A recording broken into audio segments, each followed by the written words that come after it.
folks, just a short video. A few people had asked in my last video how I made the patch that I sewed onto the front of my haversack, so I just thought I'd take you through how I made it. So to put the design into the leather, I used a process called wet forming, where you soak a piece of leather till it becomes soft and pliable, and then you make a mold and you press a design in that mold into the leather, and it makes an impression in it. So for the mold, I chose to use wood. This is a piece of European lime, also known as basswood to those of you across the pond. And it's quite a nice wood because it's straight grained, it's quite nice to carve, it's quite easy to carve, but really you could use any wood at all. Some woods are harder to carve, like oak for example, but you know, anything would do the job. Okay, one or two things to point out. Firstly, it's quite important that the end, if you're going to be working on the end grain, you don't have to work on end grain incidentally. You can work on the side of the bit of wood, on the edge, but I chose to work on end grain. It's very important that that's nice and flat. So make sure that that's sanded, so you've got a nice flat surface. Otherwise, you're going to end up with a pattern being pressed into the leather, which will give a texture, which might be what you're after. You know, if you were to rough cut that, you'd obviously have lines going across the patch, which might look quite nice. But I didn't do it that way. I made sure it was all nice and flat. I'm going to use a circle for this one, although the one on my bag was actually an oval. But I'm just going to draw around this plastic cap that I have here, which is about the right size, just so that I've got somewhere to start. Okay, so I want my design to be within that circle. So what I'm going to do for a design on this one is I'm going to have an axe and a canoe paddle just crossed over. All right, so you just need to draw that on here, bearing in mind that this will be the reverse of how it actually comes out on your patch. So if you're going to use lettering, for example, you need to make sure you do everything back to front, yeah? Because when you stamp it on, it'll be the mirror image, all right? So I have to excuse my my drawing. I want an X in here.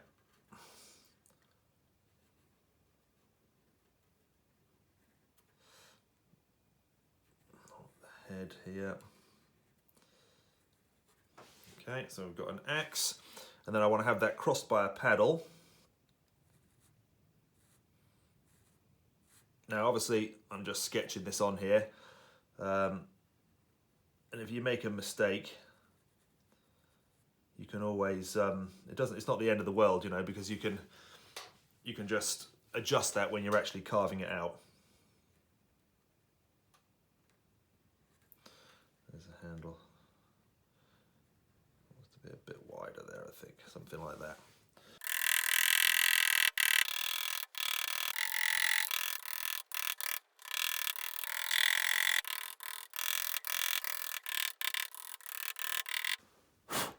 Okay, so the next thing is to carve away all this material around here so that I'm just left with the circle, and I'm just going to do that with my carving knife.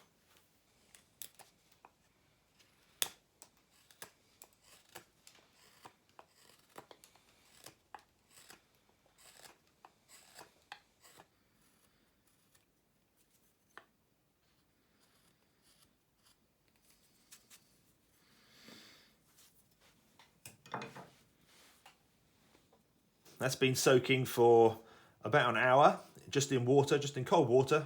You can see all the tannin from the leather has come out, look, made the water that colour. But yeah, that's really, really soft and supple now.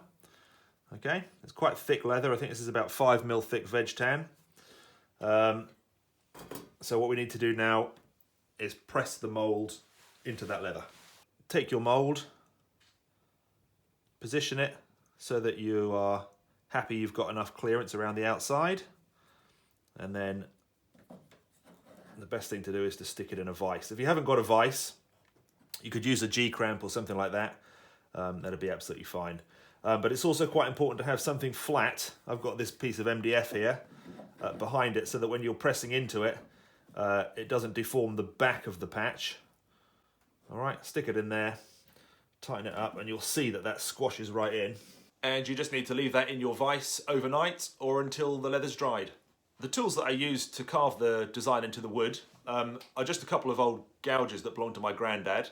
The V-shaped gouge and this curved one. You could probably do without those. I used them because I had them, and the rest of it I just used my my Mora carving knife, which is great. But unfortunately, I lost the tip on it. The very tip snapped off, which makes it quite difficult to get into tight spaces, which is where the V gouge came in. But I'm sure you could do all of this project just with a normal knife. Okay, let's see what it looks like.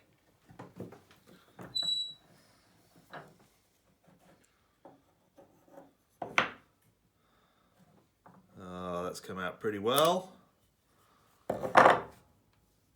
Now the observant amongst you might notice that this isn't the same one I put in the mould. The first one I put in didn't come out very well. There were some rough edges along the axe here, and the handle of the canoe paddle didn't come out very well. So I ended up having to adjust the mould slightly, and I redid it. But you know, that happens sometimes. It's life, you know. Sometimes you've just got to have another go, you know. So I want this patch to be circular. So I found this glass tube here, which is just slightly bigger than the original circle of the design. So I'm just going to cut around that glass, and hopefully I'll have a nice neat circle bigger than the bit that was pressed, if you see what I mean.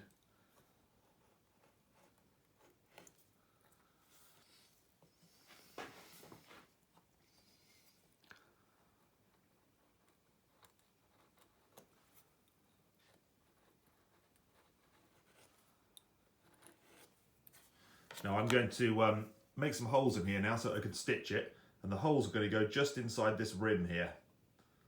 All right, all the way around, and I've got a special tool for doing that.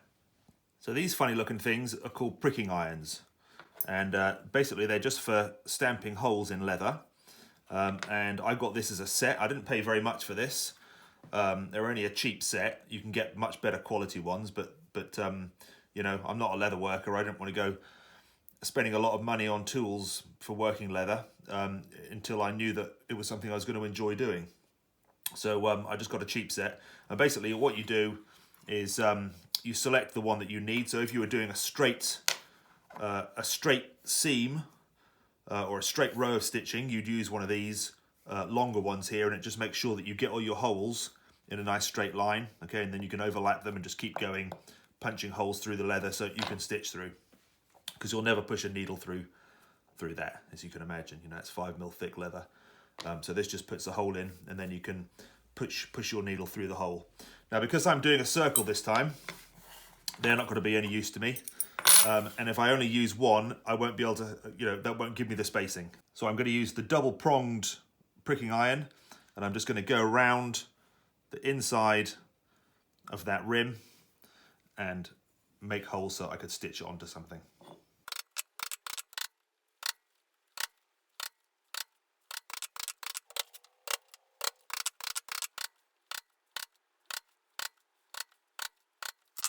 Okay, now because I chose to do a circle and I had that rim, I had a guide.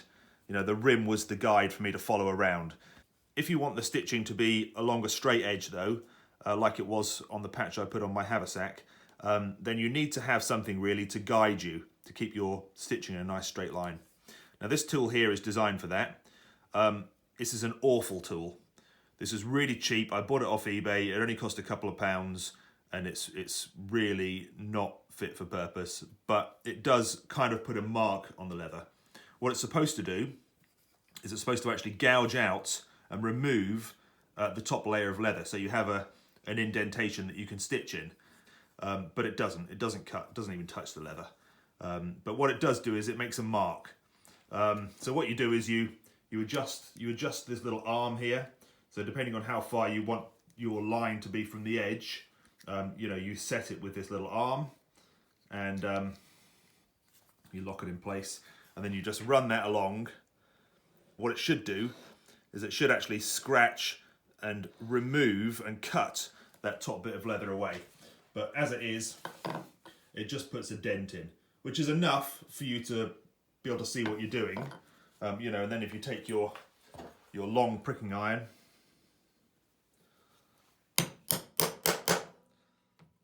You can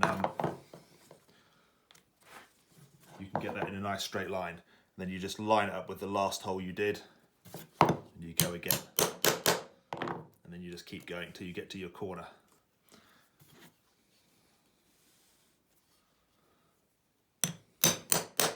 The tool also came with this little blade in here, which is designed just for tidying up the edge.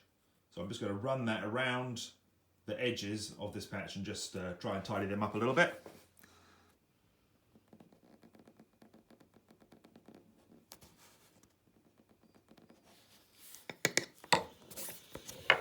So there you go. I'm not a leather worker. I don't really know what I'm doing. I did what most people do, you know, and watched a few YouTube videos and thought I'd have a go. But I'm quite pleased with how it came out. And, you know, with just a few inexpensive tools, you can produce something that I think looks all right. Take care, and I'll see you soon.